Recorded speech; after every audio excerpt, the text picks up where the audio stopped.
O sol do deserto batia impiedoso na trilha empoeirada que serpenteava pelo país das rochas vermelhas do Arizona. Era o tipo de calor que fazia o ar tremeluzir e dançar, transformando as mesas rochosas distantes em miragens vacilantes. Ao longo daquele trecho desolado, por onde poucos viajantes se aventuravam e menos ainda permaneciam, uma visão terrível aguardava sob os galhos retorcidos de uma antiga árvore de mesquite. Mas antes, deixe nos comentários de que lugar no mundo nos escuta. Amo saber onde nossas histórias chegam. Grace Halloway, de 26 anos, jazia imóvel à sombra, seus longos cabelos castanhos grudados de poeira e sangue seco. Seu simples vestido azul, antes modesto e limpo, agora estava rasgado e manchado pelo suplício que ela suportara. Pendurado ao pescoço, havia um toco de madeira com palavras queimadas que revelavam a crueldade humana. Boca inútil. Grace viajava rumo ao oeste com uma caravana de colonos quando a febre atingiu o grupo. À medida que as pessoas começaram a adoecer, o medo superou a compaixão. Quando Grace ficou fraca demais para acompanhar, incapaz de contribuir com as tarefas diárias, o chefe da caravana tomou uma decisão que assombraria os mais decentes por anos. Deixaram-na para trás, com água suficiente para um dia, e aquela placa horrível como insulto final. Isto fora há 3 dias. Agora, Grace oscilava entre a consciência e o desmaio. Lábios rachados, a pele queimando sob o sol implacável, delírios de febre. Ela ouvia a voz da avó contando histórias de anjos que andavam entre pessoas comuns, realizando milagres silenciosos quando toda a esperança parecia perdida. O som de cascos no chão duro mal registrou em sua percepção vacilante. Caleb Mitchell era um homem de poucas palavras, mas seus olhos não perdiam nada. Aos 34 anos, tinha o aspecto curtido de quem passara a vida sobre o céu aberto, rosto bronzeado e vincado por anos de trabalho honesto, chapéu marrom puxado baixo contra o brilho da tarde, colete e camisa marcados pelo uso prático de um rancheiro. Ele voltava da cidade com suprimentos quando avistou algo incomum sob a mesquite. Há muito tempo aprendera que, no deserto, qualquer coisa fora do lugar merecia a investigação. Poderia ser um viajante perdido, um animal ferido ou, infelizmente, algo pior. Quando se aproximou, o coração se apertou com o que viu. Uma jovem jazia encolhida à sombra, claramente à beira da morte. Mas foi a placa em seu pescoço que fez seu maxilar se cerrar de raiva.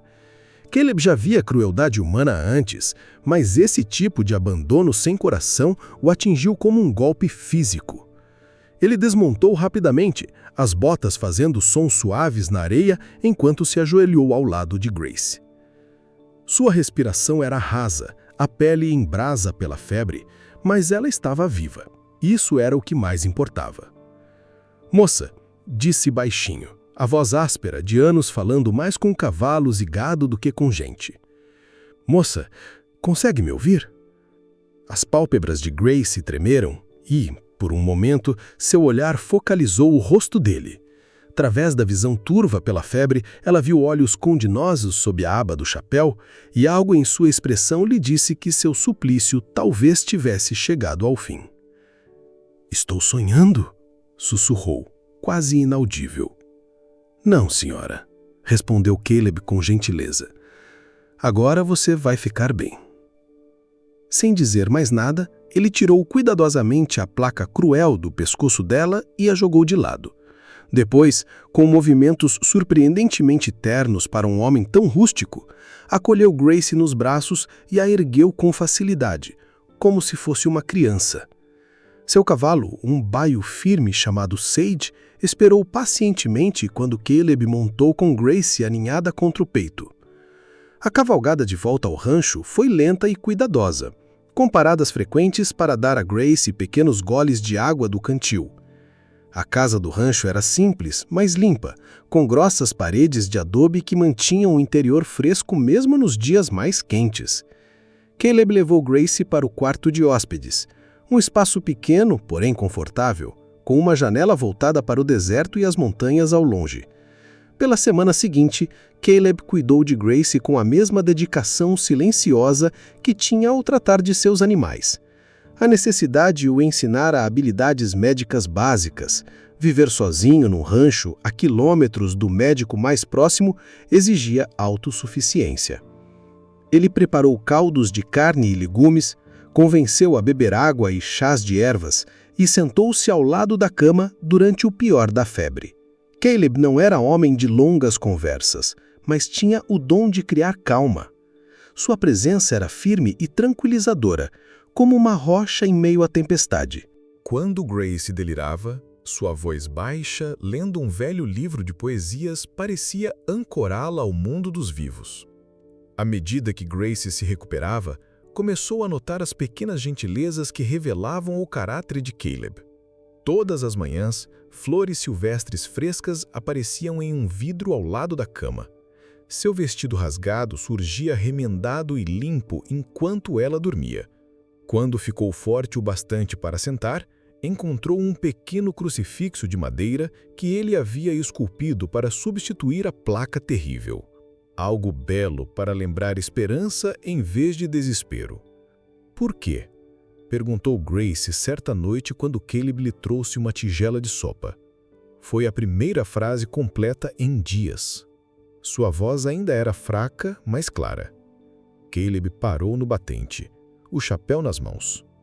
Por um longo momento, não disse nada, e Gracie se perguntou se ouvira a pergunta. Meu pai costumava dizer, falou por fim, a voz suave e firme, que estamos todos apenas caminhando uns aos outros para casa. Alguns perdem o caminho e alguns precisam de uma mão para seguir em frente. Pareceu-me que você precisava de uma mão. Os olhos de Gracie marejaram com a sabedoria simples daquelas palavras. Na vida anterior, estivera cercada por gente que media valor pelo que alguém podia fornecer, o quanto podia trabalhar, o quanto podia contribuir, quão útil podia ser. Mas Caleb a viu no momento mais vulnerável, com uma placa declarando-a inútil, e enxergou simplesmente um ser humano que precisava de ajuda. Com o passar dos dias e ganhando forças, Gracie começou a ajudar na casa em pequenos afazeres. Remendou camisas, preparou refeições simples, cuidou de um pequeno canteiro de ervas nos fundos. Mas Caleb nunca a fez sentir que devia algo por ele ter salvado sua vida. Suas contribuições eram recebidas com a mesma graça silenciosa que ele demonstrava em todo o resto. Não paro de pensar naquela placa, disse Gracie certa tarde, quando estavam na varanda vendo o pôr do sol pintar o deserto em tons de dourado e carmesim. Como aquelas pessoas puderam decidir que eu não tinha valor? Caleb ficou calado por um longo tempo, entalhando um pedaço de madeira com o canivete. Minha mãe dizia que cada pessoa carrega uma luz dentro de si. Alguns estão tão ocupados olhando para o chão que nunca a veem, mas isso não significa que a luz não exista. Ele ergueu os olhos para Gracie, e neles ela não viu pena, mas reconhecimento, como se ele percebesse algo nela que ela mesma havia esquecido. Você não é inútil, continuou, a voz carregada de convicção calma. Você não é um peso, você é uma pessoa com dignidade e valor. E quem não consegue enxergar isso é que é, de fato, cego. Gracie sentiu algo mudar dentro do peito. Um calor que nada tinha a ver com o deserto. Pela primeira vez desde o início do suplício, voltou a sentir-se ela mesma. Não uma vítima, não um fardo, mas uma mulher capaz de esperança e sonhos. Quando o outono chegou ao deserto, trazendo noites mais frescas e a promessa distante do inverno, Gracie e Caleb já tinham um ritmo confortável. Trabalhavam lado a lado durante o dia, dividindo as tarefas e a satisfação tranquila de cuidar do seu pequeno pedaço de mundo. À noite, sentavam-se na varanda ou junto ao fogo, às vezes conversando, às vezes apenas saboreando o silêncio pacífico. Nenhum dos dois falava do futuro, mas ambos entendiam que algo precioso crescia entre eles. Não era construído em gestos grandiosos ou declarações apaixonadas, e sim em algo mais profundo, respeito mútuo, valores compartilhados e um afeto constante capaz de enfrentar qualquer tempestade. Certa manhã, enquanto Grace alimentava as galinhas no quintal, ouviu o som de cavalos se aproximando. O coração pulou, trazendo o medo antigo, mas a presença tranquilizadora de Caleb ao lado dela lembrou-a de que agora estava segura. Um pequeno grupo de viajantes parou para dar água aos animais no poço. Quando Caleb conversou com eles, Grace escutou fragmentos. Falavam de uma cidade surgindo em torno da nova ferrovia, oportunidades para quem estivesse disposto a trabalhar duro e construir algo duradouro. Pensando em seguir viagem? Perguntou Caleb naquela noite, o tom cuidadosamente neutro. Grace olhou para ele. Aquele homem calado, que salvara sua vida e lhe mostrara o verdadeiro significado de bondade. Você está me pedindo para ficar? Caleb pousou a caneca de café e encontrou o olhar dela. Estou perguntando. Se você quiser ficar, é diferente. Grace sorriu, a compreensão correndo entre eles como uma corrente morna. Quero ficar, Caleb. Quero construir algo aqui com você. Ele assentiu, um leve sorriso puxando os cantos da boca. Então, vamos construir juntos. Quando as primeiras estrelas surgiram no céu escurecido, Grace refletiu sobre a estranha jornada que a trouxera até ali. Fora deixada para morrer, marcada como inútil, abandonada por quem deveria ter compaixão. Mas às vezes, ela percebeu, os piores momentos são apenas a escuridão antes de um amanhecer inesperado. Na força silenciosa de Caleb, ela encontrou não só resgate, mas renovação. E na resiliência e doçura de Grace, ele descobriu que sua vida solitária tinha espaço para algo que jamais ousara esperar. Uma parceira que entendia que a verdadeira riqueza não se mede em posses, e sim na profundidade das conexões humanas. Juntos, aprenderam que a gentileza nunca é em vão, que toda pessoa tem valor intrínseco e que, às vezes, as histórias de amor mais profundas começam não com paixão, mas com alguém simplesmente a se recusar a deixar o outro atravessar a escuridão sozinho. Se você gostou da história, não se esqueça de curtir, compartilhar e se inscrever no canal. Aperte o sino para nunca perder uma atualização.